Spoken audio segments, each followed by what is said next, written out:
You like Radiohead? Oh, we're on. We're live. I like Radiohead. Play me some Radiohead. Yeah, I was doing Yeah.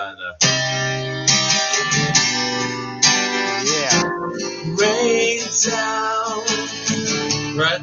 Rain down on me. From rain. All right, we're playing a song right now. Aren't we? World premiere. Doing a show. World premiere of Stephen Babcock. You know what's funny about that? Radiohead cover band. What's funny about that is I wrote this song. Hello. Hey. I wrote this song about Luke, my kiddo on the autism spectrum. Yeah. And I wrote the song about him when I learned that he had autism. I'm a touchy-feely kind of guy, so the idea of me not being able to hug my own child really, really ate me alive. Turns out he's not that kind of autism. He's the kind that wants attention all the time, which is awesome. For that fear. But long story short is I had all these thoughts of like, why is he autistic? Was it my fault?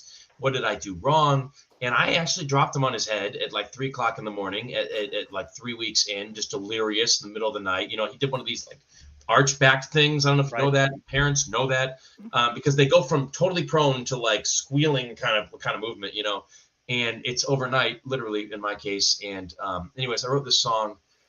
Sent it to a friend of mine who's like, you need to send that to Autism Speaks. You have to send it to everyone. That has to be everyone's song. I'm telling you, it was kind of cool. But did you ever do it? Last week, yeah, I sent them an email. I don't know if it's going to go anywhere. Hey, but you know, that's cool. Put it out there. You never know. There you go, guys. You just got a 2-minute intro into the life of Stephen Babcock, who is an amazing mortgage broker with CMG Financial. Oh, speaking of, I got to put our brands up here. And I am Chris Pesek, broker associate at the Dripping Springs home team at Pesek Properties. And it is after hours real estate. On Mondays, we get together. We talk about real estate. We talk about mortgages. We talk about macroeconomics, microeconomics, world issues, local issues, and we drink beer or whiskey. I mean, what the hell is not to like about this? Everything. You love everything. Everything's perfect. Love everything. That's right. That's right. And so, yes, you asked, and my friend, it is cold outside. And that's a song, and I don't want to hear you sing it. Baby, it's cold outside. It is time for stout. This is Kalamazoo stout from our friends at Bell's, Michigan. Yes, nice. Comstock, Michigan. I know it's not local. But y'all, Bell's produces great beer. Bell's is some of the best beer in the world. I don't care who you are. It is.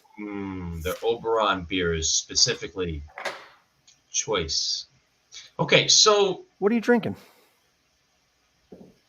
Oh, shoot. It's too bright, isn't it?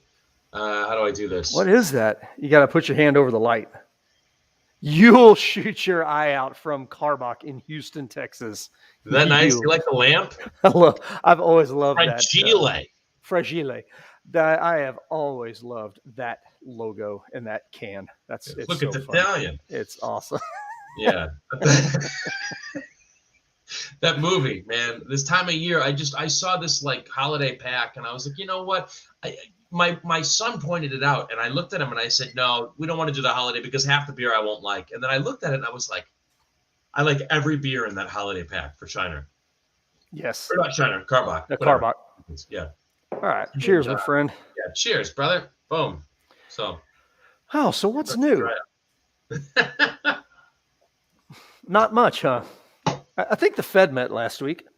You know what's funny is I see a lot of people getting back into the market that don't want to buy. Isn't that crazy? Look, there's a reason why millionaires and billionaires are not us, right? Or are not the normal people. And you know, buy when there's blood in the streets is more than just a saying.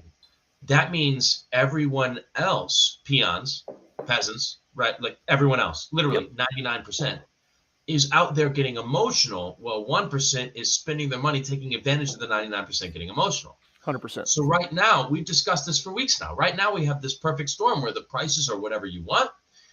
You make whatever offer you want to. Yeah, you're going to have a higher interest rate, but we do think those rates are coming down eventually, right? And so, I've seen some investors buying some homes that are half off, literally half off. Man, I had a conversation with a person that I really, really trust yesterday for a lot of things. And it revolved around a property that I saw that a year ago, I would have had at least 7 or 8 short-term investors fighting over this property, and it would have been 1.1 million. Time. It would have been $1.1 million. I know it would have, because it hits every category.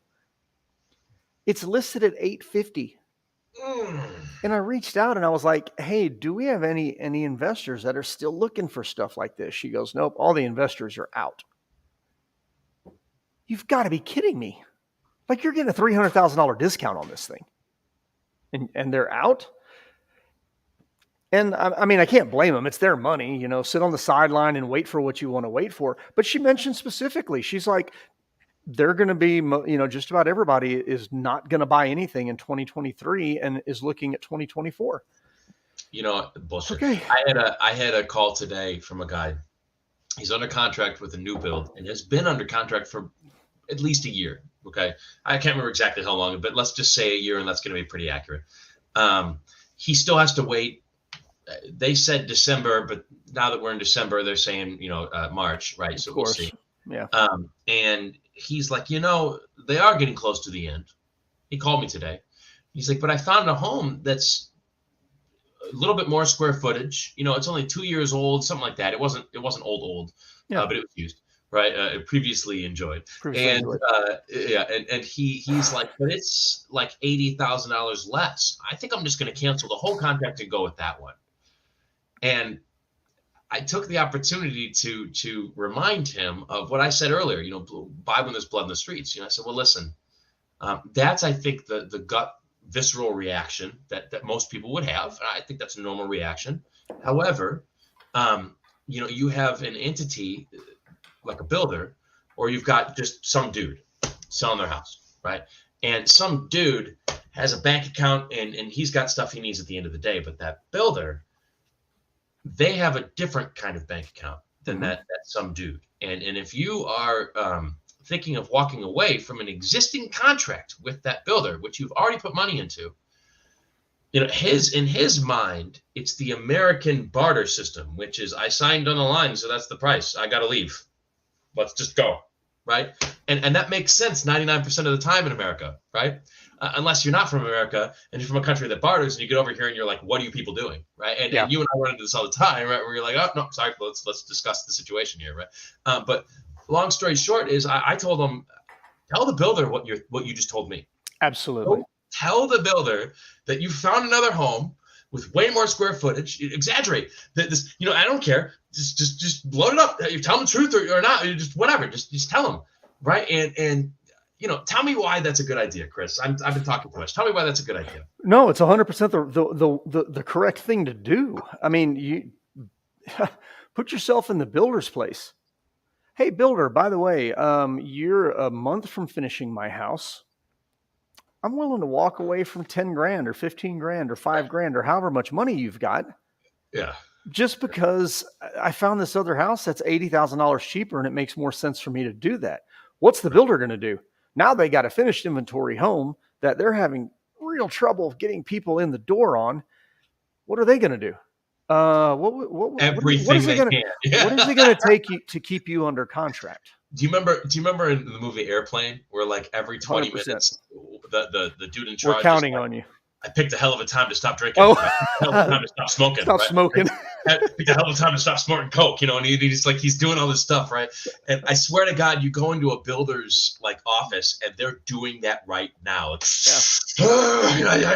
so sorry, like it's bad right now with them. Like it is. It's not. However, all this being said, I do think things will turn around in about 2 months. I think so too. And that's, going back to this conversation I had with a friend of mine. I kind of laid out. I was like, look, she said, well, look at this. And she sent me a 79-page document from a convention. And it was an Airbnb, type investment convention where the keynote speaker was talking on the economy and how, 2023, the prices are going to cut way back and all this other stuff. And I was like, they're not saying why prices are going to cut back. They're just saying that it's going to cut back. And they made one or two passing mentions to 2008, 2009. But guess what? The one thing they didn't mention was in those comparisons, they never once mentioned the inventory levels right now.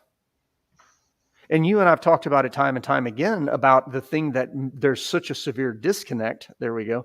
Between now and back then, because inventories are lower. Way lower, and the foreclosure levels are way lower. People don't have to sell their houses right now. But back then we were dealing with irresponsible lending. Today we're dealing with irresponsible financial governing. Right. And well, I was going to go off on a tangent, but I won't. Irresponsible lending, irresponsible home buyers, either way, same thing. People to me that don't qualify. Right. You sent people to me that I've told, listen, it's not time. Do X, Y, and Z, and then let's have another talk. But you're not ready to buy a house right now. Right. Right. And legally, I'm allowed to say that. By the way, in 2008, I would not have legally been able to say that. That's right. 2008, you had to give them a mortgage. Yes. If you came to me in 2008 and you qualified for a loan and I said, I don't think you can afford this, you could sue me for discrimination. That's right. He said he didn't think I could afford it, but I met all the qualifications. Right? That's something they don't tell people about 2008. Were the banks irresponsible? Yes. I'm not trying to argue against that. However, a lender's going to go to jail if you qualified and he doesn't offer you a loan. That they're not telling you. And now a lender's going to go to jail if you give a loan and somebody defaults on it because of something that you did. So today it's a little more muddy than it even was before. Today I'm allowed to say, I don't think this is a good idea, but I still have to offer you the loan. Right. If you qualify, right. If all the numbers line up, right. I might see that you're spending, like a VA person can go really high on their ratios. In other words, how much they can spend compared to what they make. VA is the most forgiving, I suppose is the right word to use. It could be punishing if you're really getting yourself in a hole. But long story short, I've seen people that are 60% of their income go to their house. Right. I think it would be morally irresponsible not to say, hey, this is not what most people do. Most people are spending half of this amount on their house, not double this amount. Right. So, but like I told her, and Shelly, it is a mess, Shelly. Like I told her, for your sake, I hope you're right. For my sake, I hope I'm right. And she was like, yeah, it'll probably end up somewhere in the middle, and that's probably logical. But and that's kind of a as more data comes in, my mind changes usually. And it sounded like your mind is changing a little bit closer to more aligned with what I was thinking kind of all along, where you made a comment just a little bit ago that you think things are going to shift, I think, for the better in about 2 months. Well, the charts don't lie.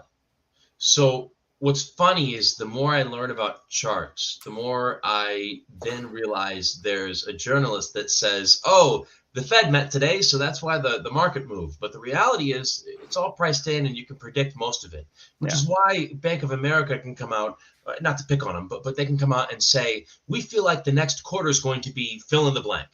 Right? It's because they can read the charts. They know what's coming. They may not know what's going to cause what's coming, but they know it's coming, right? And I'm telling you right now, he looks like he's in a bomb shelter, doesn't he? I'm telling sitting you right on my now, dining room table. Chris, there is a massive crash coming. Yeah. For those thinking that the market is coming back, Wait a minute. Define crash. Oh, 20, 30% maybe. No. Okay, there you go. What did you just say? 20 to 30%, and I would say at least 20% in the S&P 500. Okay, of the stock markets. Okay. Left to go, yes. And it'll specifically happen after the Fed pivots. I do believe that we're in for another crash in between then, but the Fed will pivot too late, like they have every single time. There has not been one time they have not. they pivot after the 2-year bond yield pivots. So if you want to know when they'll pivot, just follow the 2-year. I'm not joking. Yep. Once the 2-year crosses where their interest rate is on a graph, they will pivot like clockwork for whatever the next meeting is, and it has not crossed yet. It's really close. It's really close. It has not been this close in a long time. So they will pivot soon. When they'll pivot, 2-3 months maybe. And when they do, historically, about 6 months after a pivot, there's a 20 to 50% crash in the stock market. Yeah. And all these people are thinking about getting in before the pivot, right? It's dumb. Bottom line is there will be a big crash yet. And so, give us your thoughts on when that pivot happens. What happens to interest rates from that point for the next 4 that's months? funny that you'd ask that, because it's exactly what I wanted to mention. And that the rates have been getting worse right now with the Fed, but the interest rates on mortgages are getting better. Correct. And I've been saying this for a really long time, that the Fed has influence, but they don't control mortgages. Right. They don't. The bond market controls mortgages. Wherever the bond market is, that's where the mortgages will be. Oh, not prediction, promise, Shelley. I'm sorry. You heard it here first. That often. I in fact, I'm not sure I've ever promised anything on this show before. But yes, if you would like to get into a short position, I'm not allowed to give financial advice, I think, because I'm not a financial advisor. That's right. You're not a CFA. I'd highly suggest you paper trade in a short position within the next few weeks here. Yeah, at least. In fact, it might be sooner than that. Friday is going to be a big day. I'm not sure what's going to happen. If I really knew, I wouldn't be on the show. I'd be on E-Trade all day. So just don't take this, take it with a grain of salt. But I do believe Friday, there's a lot of announcements. CPI, I believe, is coming out on Friday. Yes, it is. That should be a really big day. But also, it's near the end of the year. The trading will be, finished early that day. Yep. Christmas. A lot of traders want to finish up their end of year plays. I didn't say trades. I said plays. And so, we'll see. There was a lot of leverage this last week that got offset by new borrowing, which might be short term. So, in other words, this week should be interesting. We'll see. We'll see what happens. So, what does that mean for us in the home buying business or selling our home? You know what? That's two different things. Be more specific, right? When that crash happens. What are you doing, Shelley? You buying a house? You selling a house? You just bought a house. When that crash happens, interest rates. So money doesn't disappear, it only moves. Right. Right. So there's going to be a lot of job losses coming up. A lot of them. People will be fired a lot. That's coming regardless. But are they going to be fired in Boise, Idaho or Austin, Texas? Well, those are two different things. Yep. When you look at the news, they say one number, which is supposed to blanket, 350 million people or whatever we're up to now, right? And which is just stupid, right? It's just dumb. It doesn't work that way at all. In fact, in Austin, and Chris and I have talked about this 100 times, right? In the last huge crash, we barely felt it at all. Yeah, it was it flattened out. That's it. 0.5% maybe in some areas, maybe, right? We barely felt it at all. And so this recent crash, we were taking the brunt of it. Right, we're one of the leading statistics in the United States, but we've also had Silicon Valley kind of buy us to a certain degree, during the pandemic. So it's things have changed, and like I was saying earlier, this is not a crash of bad lending. This is a crash of bad governance through money lending. Yeah. Right, so it's the people that own homes are responsible. But the people in charge are giving out money. How long will this recession go on? Honestly, you don't want me to answer that. It's not good. Well, but seriously, it's got three answers. It depends on what happens with governance. Kind of, but not really. I mean, it could be over. It could be over in a heartbeat. It could be over in the next 2 months. Maybe. It's not likely. It's more likely that it'll go midterm. I think we're in for at least a decade of tough times. Wow, you think? Yeah. There needs to be a resetting of the system to a certain degree. There's too much debt out there. We literally live on a debt-based system, so it's kind of weird to say there's too much debt. Yeah. But nothing that we have out there is sustainable. So there's going to be some crisis. I don't know what it is, but the numbers, the charts suggest that there will be some crisis, and someone will come in to make a big, I'll save the day, and it'll probably be backed with gold. Is my best guess. Wow, you think? It almost has to be at this point because you have to do a reset.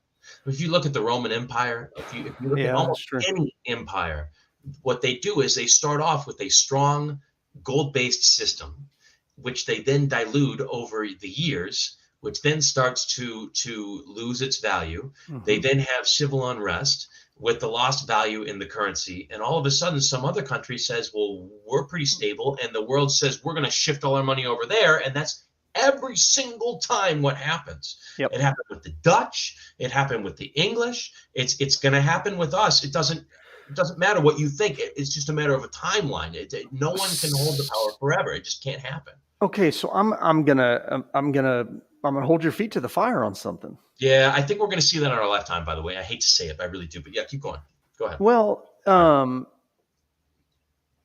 I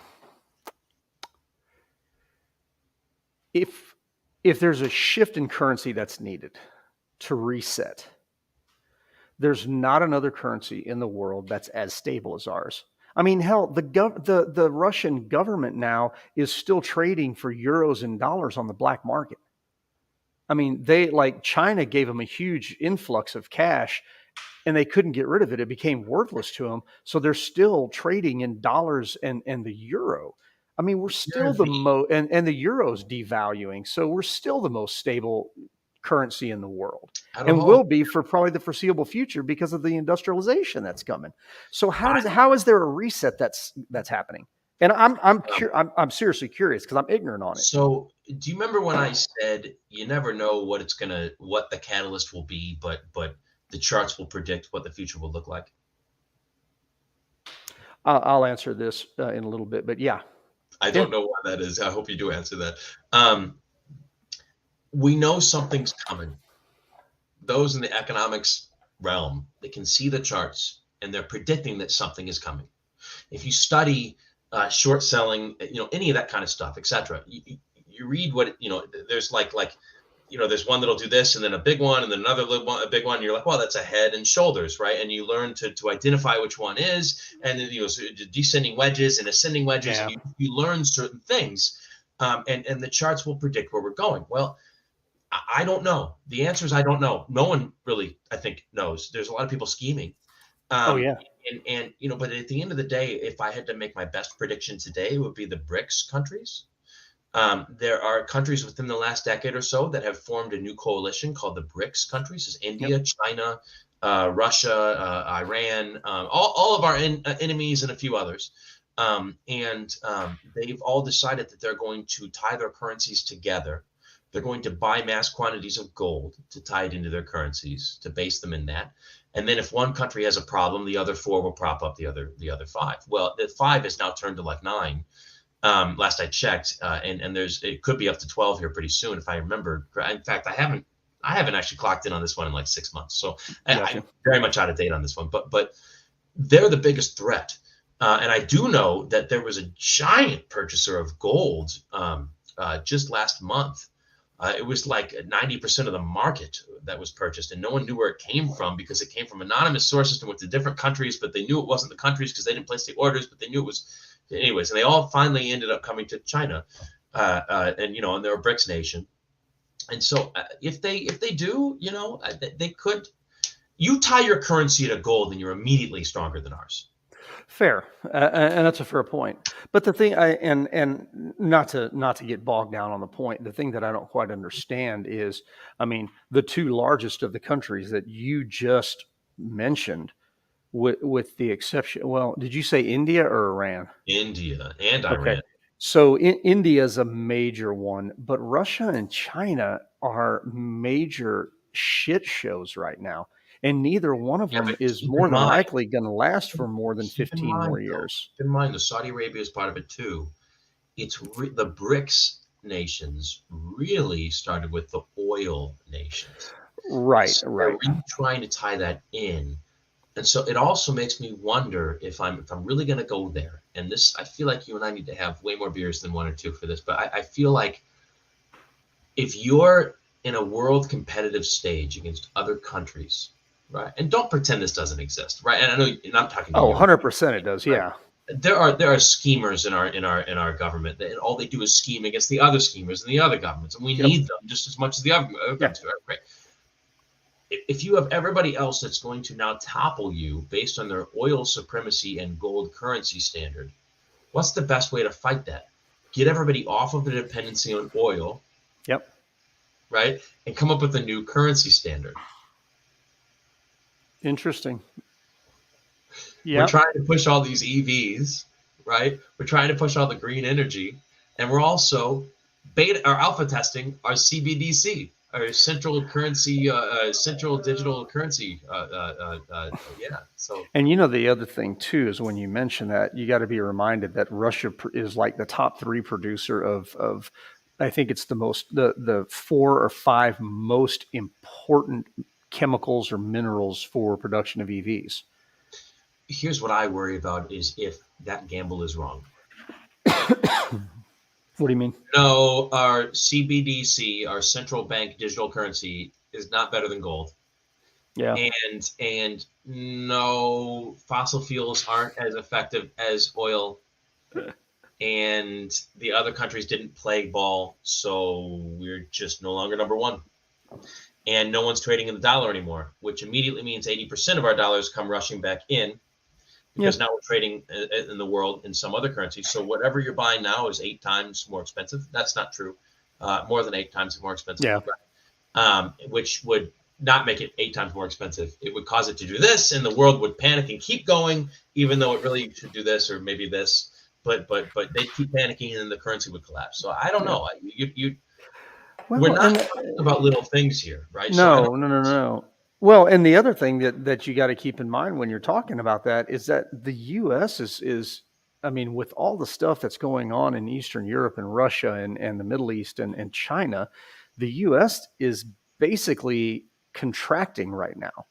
Like we're going all in with Mexico to produce everything so that if and when, and more likely when, all the shit hits the fan, everything we need is contiguous to the U.S. I mean, what's really scary though is something like 70% of the world's processors, like cell phone processors, right, are made in Taiwan. Yep. China's taking it over. Yep. They're going to take it over. They have absolutely said they're going to take it over. They don't care if it's start World War III. It's part of China. If you're a Taiwanese citizen, you feel like you're part of China, not Taiwan. Yeah. Which is you want to know more? Ask me, or read about it, right? But I mean, it's not so cut and dry. Well, but that's also the reason that you see giant manufacturing like Samsung coming stateside. Yeah, but you can't just make processors stateside. It takes you can. It takes a while to ramp up, is what you're saying, though. And do you remember what the power outages here in Austin? Yeah.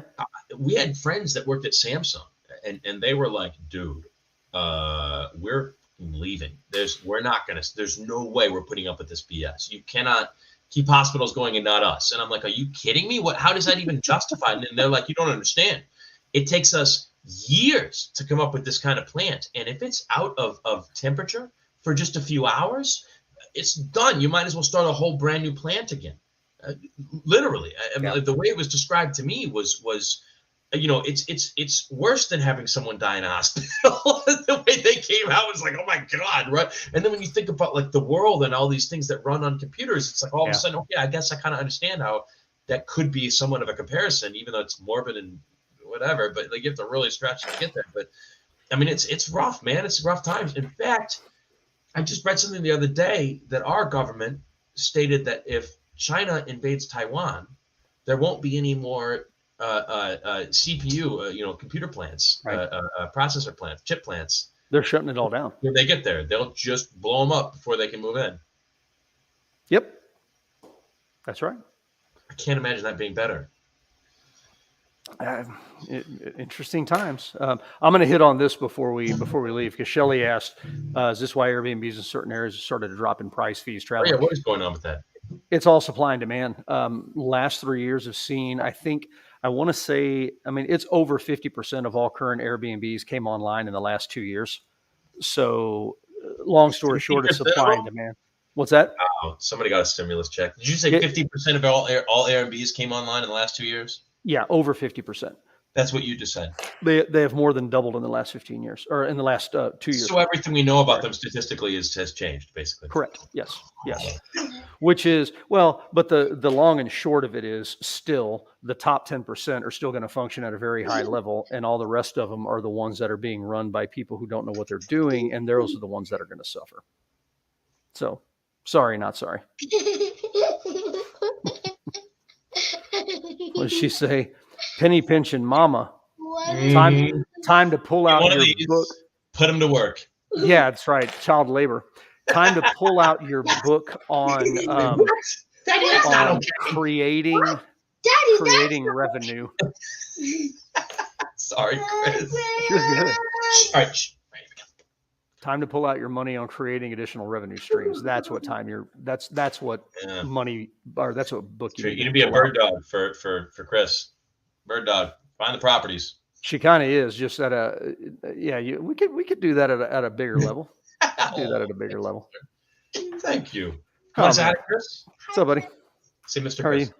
Hi, Mr. Chris. There we go. That's good. It's awesome. It's weird today. We all say Mr. First name as opposed to Mr. Last name. It's just, I don't know why. I don't know why. Because they have bad parents that tell them to say Mr. First name. That's probably why. Right. What the heck? Come on. Mr. Babcock. Hi, Mr. Pesek. That's pretty good. Mr. Babcock. Good job. Oh, you called you Mr. Babcock. Oh, I got another kid here. Come here, Lukey. Come here. You want to go on TV? Want to say hi to everybody? Come here. Oh, he's falling on the ground. Being a little shy. Autism. Yes, he does have autism. Right. He does. All right, man. Taking it upon himself to tell everyone recently that Luke is. That's good. That's good. Yeah. All right, brother. You ready to call it quits? It's a good show. It was a good show. We got in pretty deep on a couple of things. That's fun stuff, guys. That's what we do on Mondays. We drink beer, and I'm out of beer. Are you out of beer? I am a little bit. Pretty much out of beer. Time to move on, because when it gets this cold, we gotta drink a little bit. But guys, we do this every Monday, and we'll do it next Monday, the 26th, day after Christmas. So, my friend, Merry Christmas to you. Happy Hanukkah to all of my Jewish friends. That started today, right? I believe Hanukkah started today. I was told don't say Merry Christmas or Happy Holidays because they might be practicing Hanukkah at my office. And I didn't say anything, but like it took everything in me to be like, that's the holidays too. Hanukkah's kind of a holiday. It's kind of a major holiday. I'm sorry. It's my job to wish people the best. It's their job to either get upset or not get upset about it. That's not within my vocabulary. So Merry Christmas. Happy Hanukkah. Wish you happiness. There's a few other holidays, so I'll say happy holidays too, because I don't know them all. Anyway, Hansmas is when Hans died. Like a Star Wars thing. No. May the Han be with you. No, Hans. It's when Hans fell off the Nakatomi Tower. Hansmas. Too many jokes. I'm thinking about that. We gotta go. See you later. Hans Gruber. Oh! It is not Christmas until Hans falls off the tower. Come on, man. Yippee-ki-yay, mother! Later, guys.